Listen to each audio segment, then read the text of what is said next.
Movie की starting में Nora और उसके डैड को दिखाया जाता है जो एक बड़े से पहाड़ की चोटी पर चढ़ रहे थे। और जब वो ऊपर आकर बैठ जाते हैं तो नोरा के डैड उसे कहानियां सुनाते हैं कि ये जो सामने तुम बड़ी सी चट्टान देख रही हो ये पहले जिंदा हुआ करती थी और इन्हें ट्रोल कहा जाता था। ये सूरज की रोशनी में बाहर नहीं आया करते थे, लेकिन जब इनके ऊपर सूरज की रोशनी पड़ी तो ये पत्थर बन गए, इसलिए इन्हें ट्रोल माउंटेन कहा जाने लगा। नोरा कहती है कि ये बातें सिर्फ कहानियों में ही अच्छी लगती है और ये सच नहीं हो सकता। तो उसके डैड बोलते हैं कि नोरा, अगर तुम ऐसी बातों पर यकीन करती हो तो ये तुम्हारे साथ भी सच हो सकता है जो लोगों को सिर्फ कहानियाँ लगती हैं। तो नोरा उस चट्टान को बहुत ही गौर से देखती है तो उसे उस चट्टानों में फेसेस दिखने लगते हैं। तो अब 20 साल बाद का सीन दिखाया जाता है जहाँ नोरा बहुत ही बड़ी हो चुकी है और एक प्रोफेसर बन गई है जो अपनी टीम के साथ एक जगह पर खुदाई कर रही होती है, लेकिन उनको कोई भी बड़ी चीज नहीं मिलती। टीम के लीडर भी नोरा को समझाते हैं कि अब हमें यहाँ से चले जाना चाहिए, पर नोरा अभी भी थोड़ा सा और वक्त चाहती थी क्योंकि उसके डैड ने सिखाया था कि अपने आप पर भरोसा करना चाहिए। उसको किसी की भी परवाह नहीं थी, वो खुदाई कर रही थी। तभी अचानक से उसे जमीन में कुछ दिखाई देता है। उनको बहुत ही बड़ी चीज मिली थी और दूसरी तरफ वो नॉर्वे के पहाड़ों को सेट कर रहे थे क्योंकि पहाड़ों को उड़ाया जा सके और वहाँ पर एक स्टेशन बनाया जा रहा था। जब वहाँ पर बॉम्ब फटता है तब बहुत ही बड़ा धमाका होता है। जब वर्कर्स टनल के अंदर चेक करने के लिए जाते हैं तभी उनके पास कोई आता दिखता है। तब सभी वर्कर्स वहाँ से डरकर भाग रहे थे। तो इस सारे मामले को जानने के लिए वहाँ के मिलिट्री कमांडर एक मीटिंग रखते हैं। इस मीटिंग में नोरा को भी शामिल किया जाता है। नोरा का स्वागत प्राइम मिनिस्टर का एडवाइजर करता है जिसका नाम है एंड्रस। और नोरा एक वीडियो को देखती है जिसमें किसी के बड़े बड़े पैरों के फुटप्रिंट्स थे। वहाँ सभी का ये मानना था कि बहुत ही बड़ी चीज हो सकती है या फिर ये तूफान के कारण हुआ है। फिर नोरा बोलती है कि मुझे तो ये किसी के पैरों के निशान लगते हैं, लेकिन कोई भी नोरा की बात को सीरियस नहीं लेता। तभी वहाँ पर एक लड़की आती है जो उन सबको एक वीडियो दिखाती है जहाँ पर ये सब एक बहुत ही बड़ी चीज को देखते हैं। इसके बाद हमें एक कपल दिखाया जाता है जो शाम के टाइम चाय पी रहे होते हैं और वो आदमी नोटिस करता है कि उसका डॉग लगातार भौंक रहा है। तभी उनका घर भी हिलने लगता है। फिर वो दोनों बचने के लिए बेसमेंट में चले जाते हैं। वहाँ पर बहुत ही हलचल हो रही थी। जब थोड़ी देर बाद वो बाहर देखते हैं तो उनका घर तो पूरी तरह से तबाह हो चुका था। इस सारे मामले को जानने के लिए नोरा और एंड्रस को इनके पास भेजा जाता है। एंड्रस रास्ते में नोरा को उसके डैड के बारे में पूछता है। नोरा बताती है कि मेरी माँ तो बहुत ही टाइम पहले मर चुकी है और बताती है कि मेरे डैड की सोच बाकी दुनिया से बहुत ही अलग है और वो बिल्कुल ही अकेले रहते हैं। एंड्रस अपने बारे में नोरा को भी बताता है कि उसे बचपन से एक राइटर बनना था पर वो नहीं बन पाया। ये बातें करते हुए अब वो दोनों उनके पास आ जाते हैं जहाँ पर उन्हें एक कैप्टन मिलता है। वो बताता है कि कोई नदी को पार कर कर आया था जो अब पहाड़ों के पार चला गया और उन्हें 3 किलोमीटर तक बड़े बड़े पैरों के निशान मिले। फिर जिसके बाद पैरों के निशान गायब हो गए। अब नोरा उस कपल के पास पहुंचती है। औरत नोरा को बताती है कि उसने एक अजीब सी आवाज सुनी थी कि जैसे कोई रो रहा हो और वो चीज अचानक से गायब हो गई। नोरा उस औरत की बात सुनकर एंड्रस और उस कैप्टन को लेकर अपने डैड के पास जाती है क्योंकि नोरा के डैड ने पहाड़ों को इतनी करीब से देखा था कि उनके अलावा कोई उन्हें नहीं जान सकता। अब नोरा जब अपने डैड के घर पर जाती है तो वहाँ पर बहुत सारी ट्रोल्स की फोटोज थी। नोरा के डैड बताते हैं कि बहुत टाइम पहले पहाड़ों के ऊपर काम चल रहा था, तब वहाँ पर कोई चीज मिली थी जिसको साबित करना बहुत मुश्किल था और गवर्नमेंट ने सभी सबूतों को मिटा मिटा दिया।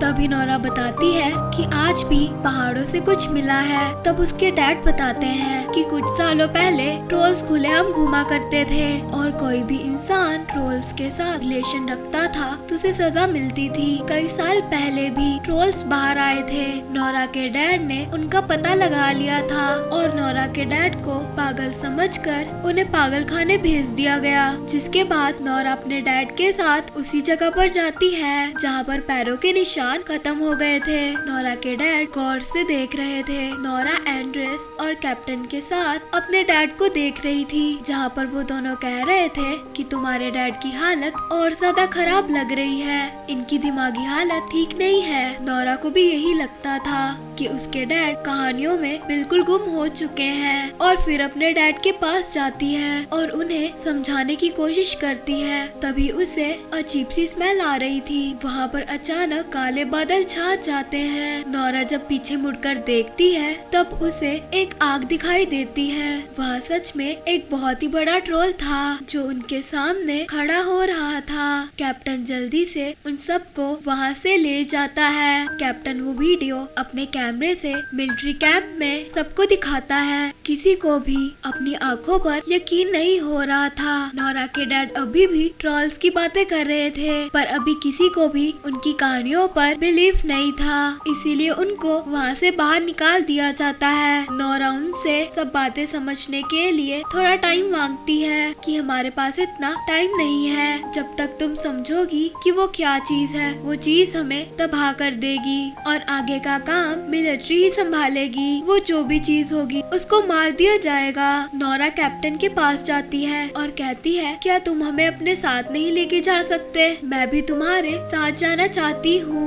कैप्टन नोरा की बात मान लेता है और उनको साथ में ले जाता है। मिलिट्री टीम उन्हें ट्रोल की लोकेशन बताती है कि वो कहाँ पर है, जिसके बाद वो सभी वहाँ पर पहुँच जाते हैं। सब सोल्जर्स को वहाँ पर भेज दिया जाता है। वहाँ पर सबको ट्रोल का इंतजार करना था। नोरा के डैड से माफी मांगते हैं क्योंकि उसके डैड ने उसे कभी टाइम नहीं दिया था। के डैड के होते हुए भी उसने ऐसी जिंदगी गुजारी जैसे उसका इस दुनिया में कोई भी ना हो। पर नोरा कहती है कि मैं अकेली नहीं हूँ, मेरे डैड अभी भी मेरे साथ हैं। के बाद वहाँ पर ट्रोल आ जाता है लेकिन वो अपनी जगह पर ही रुक गया था क्योंकि उसको पता चल गया था कि यहाँ पर लोग हैं। कैप्टन ट्रोल को देखते ही फायरिंग का ऑर्डर दे देते हैं पर उस फायरिंग से ट्रोल को कुछ भी नहीं हो रहा होता। उल्टा ट्रोल को बहुत ही ज्यादा गुस्सा आ जाता है। वो वहाँ पर इन सब पे हमला कर देता है जिससे वहाँ पर बहुत सारे सोल्जर्स मारे जाते हैं।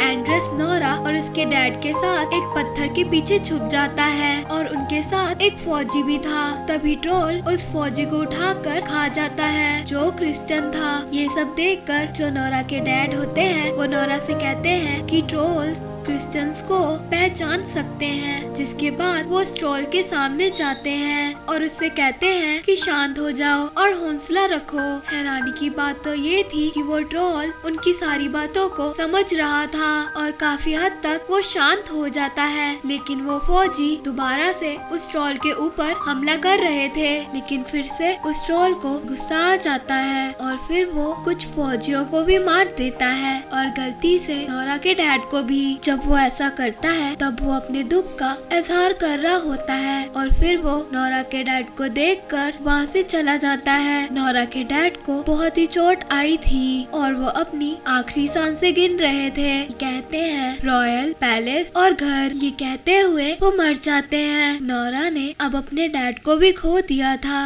अब उसका इस दुनिया में कोई भी नहीं था। अगले दिन कैप्टन नोरा को बताता है कि एक हवाई हमला करने वाले हैं जिससे बहुत ज्यादा नुकसान हो सकता है। नोरा अब ट्रोल पर सर्च करने लगती है। उसको पता चलता है कि ट्रोल्स को चर्च की घंटियां बुरी लगती थी, इसीलिए वो चर्च पर हमला करते थे। नोरा अब इन सब बातों को सामने रखती है। कैप्टन भी नोरा का साथ देता है। वहाँ पर कमांडर इन सब बातों को जानकर नोरा को एक चांस देते हैं, क्योंकि अगर इतने नुकसान को रोककर ट्रोल को रोका जा सकता है तो ये अच्छी बात है। नोरा का प्लान ये था कि वो चर्च की घंटियां बजाकर उस ट्रोल को रोकेगी और नोरा का ये आइडिया काम भी करता है। ट्रोल को जब ये घंटियों की आवाज सुनाई देती है तब वो इस आवाज को कंट्रोल नहीं कर पाता और सभी घंटियों को तोड़ने लगता है, जिसके बाद वो इन आवाजों को सुनकर बेकाबू हो गया था, जिससे वहाँ पर एक बच्चे की जान भी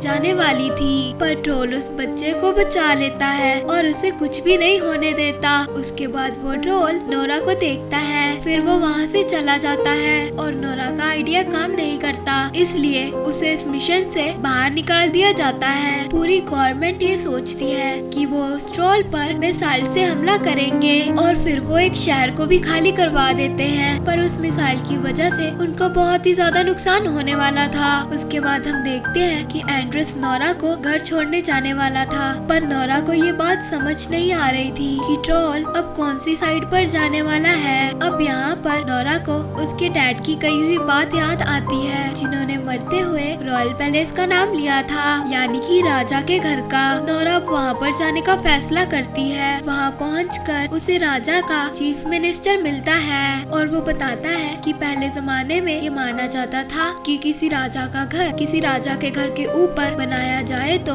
वो शुभ माना जाता है। वो बताता है कि महल से पहले यहाँ पर ट्रोल्स का घर हुआ करता था। उनको पहाड़ों का राजा कहा जाता था, जिनको चर्च की घंटियाँ बिल्कुल अच्छी नहीं लगती थी, इसलिए वहाँ के राजा ने सबको मरवा दिया, बस एक बच्चे को जिंदा छोड़ दिया। उस बच्चे को डरा धमका कर पहाड़ों में भेज दिया गया ताकि वो वहाँ पर मर जाए। वो ट्रोल इसीलिए यहाँ पर आना चाहता है। सालों के बाद वो उठा है, वो अपने घर पर वापस आना चाहता है। वो मिनिस्टर वहाँ पर उन्हें कुछ कंकालों का ढेर दिखाता है जो ट्रोल्स के थे। जब वो कंकाल पर रोशनी करती है तब वो पत्थर के बन जाते हैं। तभी उसे एक कहानी याद आती है जो उसके डैड ने सुनाई थी, जो 13 ट्रोल्स के साथ में हुआ था। जब उन पर रोशनी पड़ी थी तब वो पत्थर के बन गए थे। कहानियों में भी यही लिखा गया था कि रोशनी उनके दुश्मन है। तब नोरा कैप्टन को कॉल करती है और उसको अपना प्लान बताती है कि कैसे ट्रोल को मारना है ताकि उनको कोई बड़े से नुकसान को झेलना ना पड़े। वो एक बहुत ही बड़े मैदान में आने का कहती है, साथ ही बहुत बड़े सोलर सिस्टम का भी। उसके बाद नोरा और एंड्रेस अपनी गाड़ी में उस छोटे बच्चे का कंकाल रख लेते हैं, जिसको राजा ने डरा धमका कर दोबारा गुफा में भेज दिया था। वो ट्रोल ही था ताकि वो बड़ा ट्रोल उस ट्रोल को देखकर उसका पीछा करे और वो उसे अपने ट्रैप में ले जाए। थोड़ी देर बाद रेडियो में भी अनाउंसमेंट हो जाती है कि कुछ ही देर बाद मिसाइल को छोड़ा जाएगा और नोरा को अपना प्लान कंप्लीट करने के लिए इन मिसाइल्स को रोकना था। तो एंड्रेस अपने एक साथी को कॉल करता है और सिस्टम को हैक करने के लिए बोलता है और वो ऐसा ही करती है और सिस्टम को हैक भी कर लेती है, जिसके बाद सारे मिसाइल्स बंद हो जाते हैं। कैप्टन ने भी सोलर सिस्टम को सेट कर लिया था। दूसरी तरफ नोरा और एंड्रेस भी रास्ते में आकर रुक जाते हैं। ट्रोल जब उस कंकाल को देखता है तो उनके पीछे पड़ जाता है। नोरा यहाँ पर बहुत ही स्पीड में अपनी गाड़ी भगाती है और जब वो अपनी गाड़ी घुमाती है तो वो कंकाल नीचे गिर जाता है, जिसके बाद वो ट्रोल उस कंकाल को अपने हाथ में उठा लेता है और उसे देखकर रोने लगता है। नोरा भी उसके दर्द को महसूस कर रही होती है। ट्रोल का पूरी दुनिया में कोई भी नहीं था, वो बिल्कुल ही अकेला था। तभी वो कंकाल नीचे गिरकर टूट जाता है और उसे बहुत ही गुस्सा आ जाता है। वो गुस्से में नोरा और एंड्रेस का पीछा करता है। नोरा भी बहुत तेजी से गाड़ी चलाती है ताकि वो ट्रोल से बच पाए और वो उस खुले मैदान की तरफ पहुंच जाते हैं। ट्रोल उनको पकड़ने ही वाला था, लेकिन ये दोनों कार से जंप कर देते हैं। वहाँ पर उस मैदान में कैप्टन सोलर सिस्टम को चला देता है। उधर दूसरी तरफ मिलिट्री कैंप में ये पता चल गया था कि किसने सिस्टम को हैक किया था। फिर वो उस सिस्टम को दोबारा से एक्टिवेट कर देते हैं। मिसाइल्स को भी छोड़ दिया जाता है। जब कमांडर को ये बात पता चलती है कि वहाँ पर फौजी भी हैं, तब वो मिसाइल को वहाँ पर रोकने का कहता है और जब उस ट्रोल के ऊपर बहुत ज्यादा रोशनी पड़ती है तो वो चीखने लगता है। धीरे धीरे वो पत्थर का बन रहा था। तभी यहाँ पर नोरा को एहसास होता है कि वो ये सब गलत कर रहे हैं। फिर नोरा उस सारे सोलर सिस्टम को बंद कर देती है और वो ट्रोल के सामने आकर खड़ी हो जाती है और उससे कहती है कि तुम यहाँ से चले जाओ अंधेरे में और कभी लौट के मत आना, ये सब तुम्हें मार देंगे। और ट्रोल भी यहाँ पर नोरा की बातों को समझ रहा था, पर अब बहुत देर हो चुकी थी। सूरज निकल गया था और सूरज के निकलते हुए ही वो ट्रोल पत्थर का बनने लगता है। देखते ही देखते वो पत्थर का बन जाता है। नोरा को बहुत ही अफसोस था कि वो ट्रोल को बचा नहीं सकी। फिर वहाँ पर मिलिट्री कैंप की टीम पहुँचती है। प्राइम मिनिस्टर नोरा से कहती है कि तुम्हारे डैड की कहानियाँ बिल्कुल सच्ची थी। नोरा को भी एहसास हो गया था कि उसके डैड सच्चे थे। एंड्रस भी अपनी नौकरी छोड़ देता है और वो प्राइम मिनिस्टर से कहता है कि मुझे राइटर बनना है, और नोरा से कहता है कि पहाड़ों के अंधेरे में और भी ट्रोल्स रहते हैं। नोरा इस बात पर हंसने लगती है और कहती है हाँ, कुछ भी हो सकता है, ये दुनिया बहुत बड़ी है। और इसी के साथ ये मूवी यहीं पर खत्म हो जाती है।